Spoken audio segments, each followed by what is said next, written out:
Fala galera, voltamos e vamos seguir agora com o aspecto material do ICMS, que é o mais importante para o nosso tratamento, é tudo que a gente vai falar daqui em diante, tá? Mas aqui vão algumas regras básicas. A primeira de todas é que a gente precisa conceituar mercadoria. A gente precisa entender o que é caracterizado como mercadoria para fins de incidência do ICMS.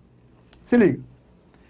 Mercadoria vai sempre levar em consideração esse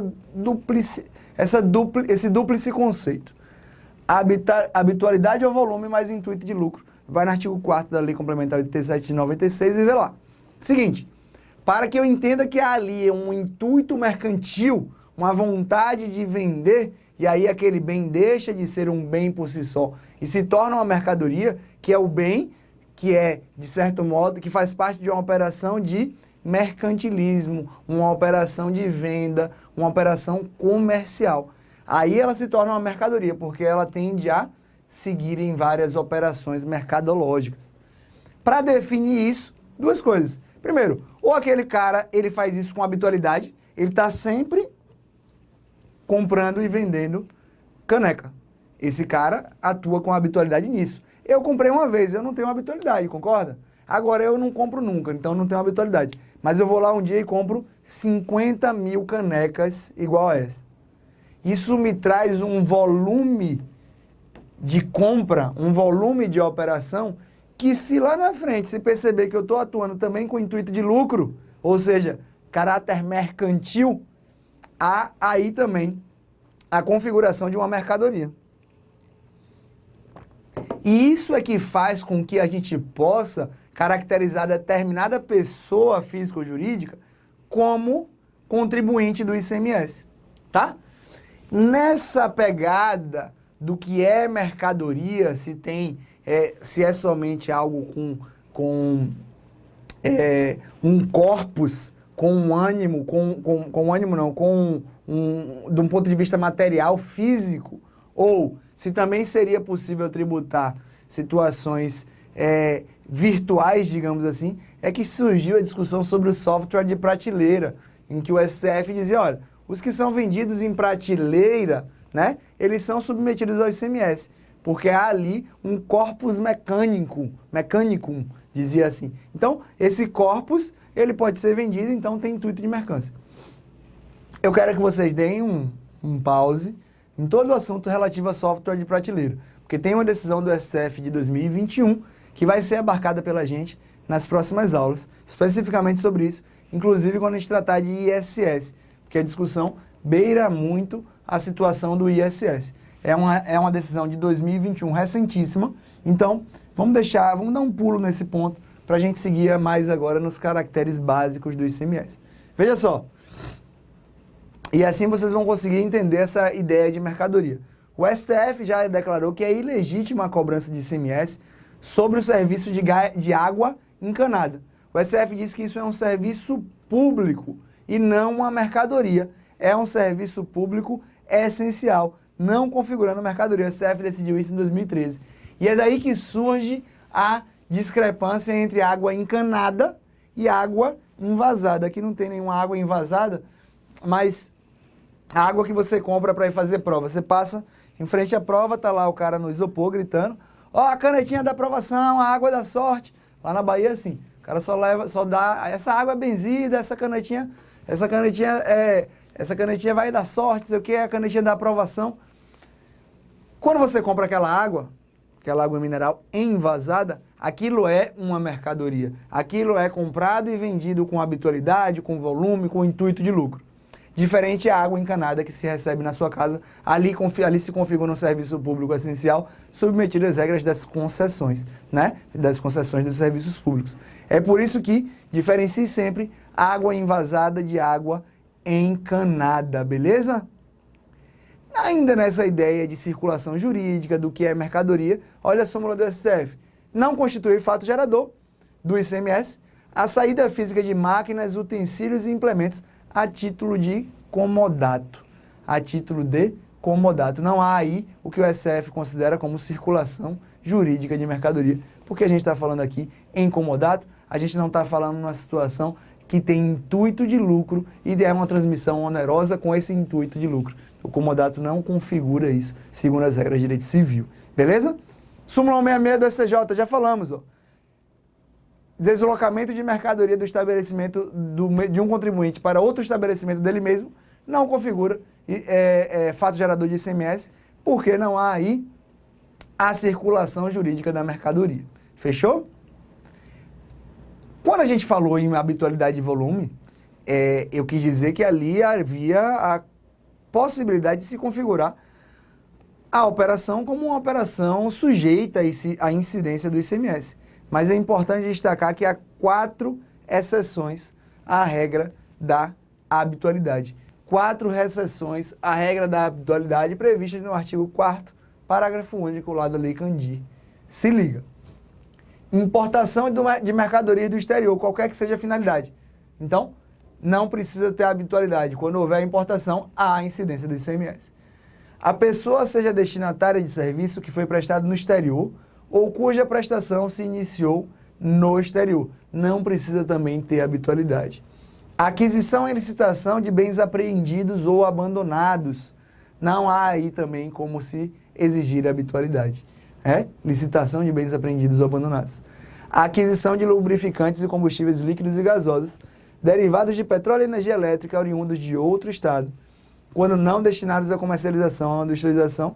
Se for destinado à comercialização ou à industrialização, será imune ao ICMS. Isso a gente vai ver mais à frente. Beleza? Há uma outra questão que a gente já tratou aqui hoje também. Falando aqui, ó, essa cadeira, por exemplo. Cara, a gente comprou essa cadeira aqui, o revisão comprou. E aí? Incide ICMS ou não? Não. Por quê? Incidência ou não de ICMS sobre a aquisição de bens para composição de ativo fixo ou permanente das empresas. Sofás, mesas, computadores, banquetas. Nesses casos, apenas incidirá ICMS caso haja habitualidade na operação, isto é, seja objeto da transação bem relativo à atividade fim da empresa. Caso contrário, não incidirá ICMS, isto porque é requisito para a configuração do aspecto material do imposto a habitualidade. E assim segue. Em situações semelhantes, no caso da transformação, incorporação, fusão ou cisão de pessoas jurídicas.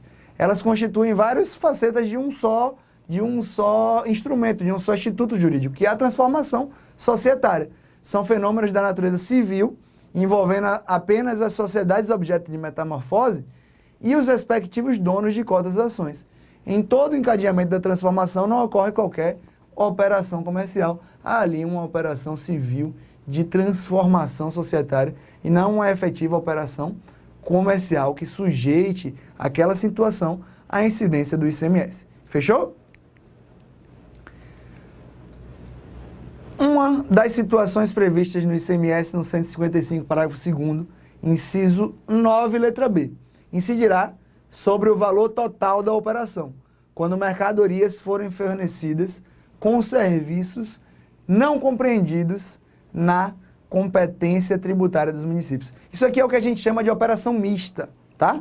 Sempre que houver uma operação de ICMS que envolver também, além da prestação e da operação, envolvendo circulação de mercadoria, uma prestação de serviço, a gente vai ter o que se chama de operação mista. Recentemente, no simulado de prova oral, eu perguntei para um aluno, discorra sobre a tributação das operações mistas.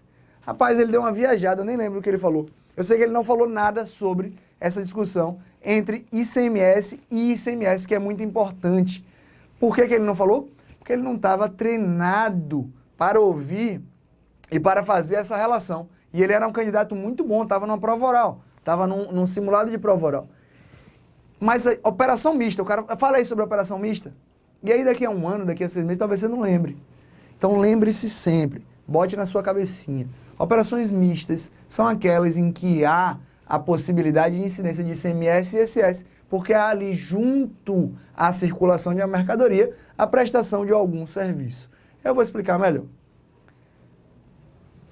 Antes de explicar melhor, eu vou dizer aqui, ó, que a Constituição determina que o ICMS incidirá sobre o valor total da operação, quando as mercadorias forem fornecidas com serviços e esses serviços não sejam compreendidos na competência tributária dos municípios. Quando é que eles se insere na competência tributária dos municípios quando ele está no ISS e quando ele está na lista anexa da Lei Complementar 116. A gente vai tratar disso, tenha calma, tenha fé. Quando ele estiver na lista anexa, isso é simples, ó. Serviço com mercadoria, como é que se tributa? Como é que se tributa a operação mista, candidato? Foi isso que ele errou. Como é que se tributa? Muito fácil. Excelência, se houver uma operação mista caracterizada pela incidência na operação de uma circulação de mercadoria juntamente com a prestação de um serviço, em primeiro lugar devemos observar se aquele serviço está previsto na lista anexa da Lei Complementar 116. Se ele estiver previsto na lista anexa da Lei Complementar 116, sem ressalva do ICMS na própria lei do ISS, haverá incidência conjunta quanto à mercadoria do ICMS, quanto ao serviço do ISS. Digo mais, Excelência, se por acaso não houver a previsão na lei complementar e em sua lista anexa, incidirá só o ICMS e a Constituição determina que incidirá sobre o valor total da operação. Então, Excelência, resumindo, se não houver previsão na lista anexa, incide ICMS sobre o valor total. Se houver previsão na lista anexa, sem ressalva de ICMS, incide ISS quanto ao serviço e ICMS quanto à mercadoria. Se houver, melhor dizendo, incide ISS sobre o serviço. E se houver a ressalva, aí sim vai incidir ISS quanto ao serviço e ICMS quanto à mercadoria. Se houver a ressalva, ISS, ICMS. Beleza? Fechou? Olha lá. Quadrinho. Serviço prestado junto com fornecimento de mercadorias, mas serviço não previsto na lei. Incide apenas ICMS sobre o valor total da operação. Serviço prestado junto com fornecimento de mercadorias, listado na lei complementar. Incide ISS sobre o valor total da operação. Foi a pequena confusão que eu causei aqui no final. Incide ISS sobre o valor total da operação. Beleza? Se houver a previsão na lista anexa. Serviço prestado junto com fornecimento de mercadoria, listado na lei, só que com ressalva em relação à mercadoria, em relação a ICMS. Incide ISS sobre o serviço e ICMS sobre o preço da mercadoria. Beleza? Um pouquinho antes, se você voltar um pouquinho, eu cometi uma pequena confusão nesse ponto aqui, misturei as coisas. Não mistura na prova oral, tá?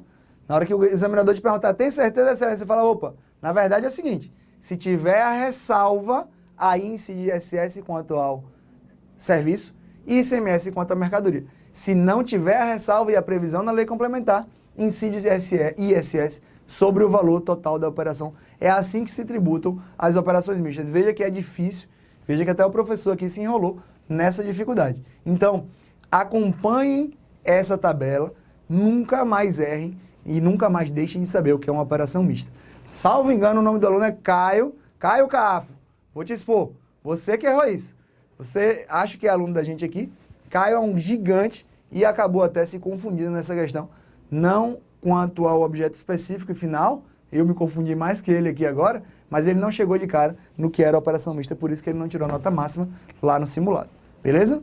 Bati na televisão, não foi? Já que você tá rindo, a televisão já tá quebrando, né? Mas é Renério que fica batendo, agora eu só me bati. Súmula 163 do SCJ. O fornecimento de mercadorias com a prestação simultânea de serviços em bares, restaurantes e estabelecimentos similares constitui fato gerador do ICMS a incidir sobre o valor total da operação. Isso aqui porque entendimento do SCJ que vai ao encontro dessa tabelinha. Súmula 574 do STF. Sem lei estadual que a estabeleça, é ilegítima a cobrança do ICMS sobre o fornecimento de alimentação e bebidas em bares, restaurantes ou estabelecimento similar. É um ponto importante. A gente já tratou, mas a Constituição ela dá a competência para o ente instituir o tributo, previsto lá na Constituição. Se a lei estadual não previr que efetivamente haverá tributação de determinada operação, essa tributação, de fato, terminará não ocorrendo. Então, é preciso que haja lei estadual tributando e determinando a incidência nessa operação específica, aqui tratada pela súmula 574 do STF. Se liga nesse caso da Constituição Civil. O STJ pacificou o entendimento de que a base de cálculo do ISS é o preço total do serviço, de maneira que, na hipótese de construção civil, não pode haver a subtração do material empregado para efeito de definição da base de cálculo. Se liga.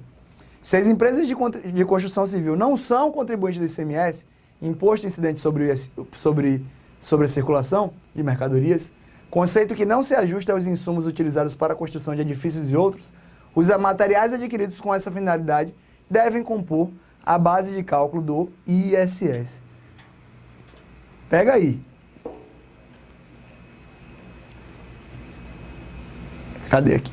O SCJ, na súmula 67, consolida a ideia de que a prestação de serviço, que é prestação de serviço, o fornecimento de concreto por empreitada para a construção civil, preparado no trajeto até a obra em betoneiras acopladas a caminhões, não incidir em ICMS. No mesmo sentido, é o entendimento do STF.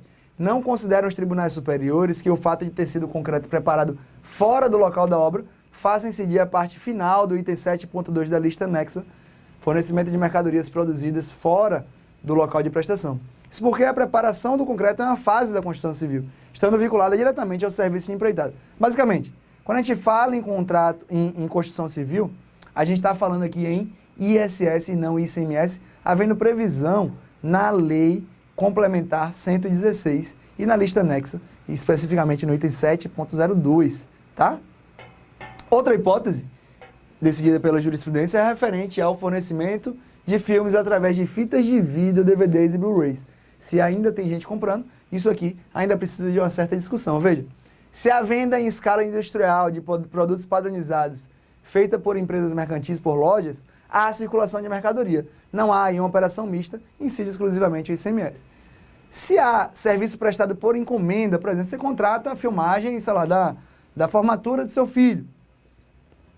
Trata-se de um serviço individualizado prestado por contribuinte do ISS, estando o referido serviço listado na lista anexa à Lei Complementar 116. Então, se há uma venda padronizada de, sei lá, o DVD da Xuxa, mas aí ICMS, né? Tá lá, todo mundo sendo vendido, é uma operação normal de mercadoria. Agora, se você contrata Jackson para fazer a filmagem do aniversário da sua filha de 15 anos, fora que vai ser uma merda, que ele não sabe filmar nada, né? Talvez ele consiga fazer uns cortes, né, Jackson? Consegue fazer uns cortes se alguém filmar, mas aí haverá um serviço do Jackson e aí você vai ter que ser tributado ou tributada pelo ISS. Se liga que o SCJ decidiu em 2019. Incide o ISS sobre o serviço de montagem de pneus, desde que a sociedade também forneça os pneus usados na montagem, em razão da inexistência de previsão na lista anexa da Lei Complementar 116. Nesse caso, o STJ, isso aqui que é importante, a gente vai tratar lá no ISS de novo, mas fez uso de interpretação extensiva do item 14.01, abram e vejam, da lista anexa da referida lei, conforme o julgado de junho de 2019, que está aqui na tela para vocês. O que eu quero que vocês lembrem aqui é o seguinte: é possível, é viável que se faça uma interpretação extensiva do rol da Lei Complementar 116, que é taxativo. Porque esse rol, ele traz em várias situações, não sei se aqui tem aqui, ele traz em várias situações a expressão e correlatos, e congêneres. O STF decidiu em 2021 ou 2020, mas faz muito pouco tempo, que a lista é taxativa, o rol é taxativo, mas admite interpretação extensiva, desde que seja nessas situações de congêneres, correlatos, que o texto do anexo da Lei Complementar 116 traz. E assim foi no caso do ISS sobre o serviço de montagem de pneus, desde que a sociedade também forneça os pneus usados na montagem. Olha lá. Na presente hipótese, a execução de serviço de troca-substituição dos pneus vendidos pela recorrente, apesar de não encontrar previsão expressa no item 14.1, dela deve constar por força de interpretação extensiva, pois o serviço de montagem de pneus é correlato à atividade de manutenção e conservação de veículos. Galera, essa é a primeira aula de ICMS, com isso a gente começa a brincar com ICMS, nas próximas o bicho começa a pegar um pouco mais, beleza? Obrigado pela sua atenção, bons estudos e até breve.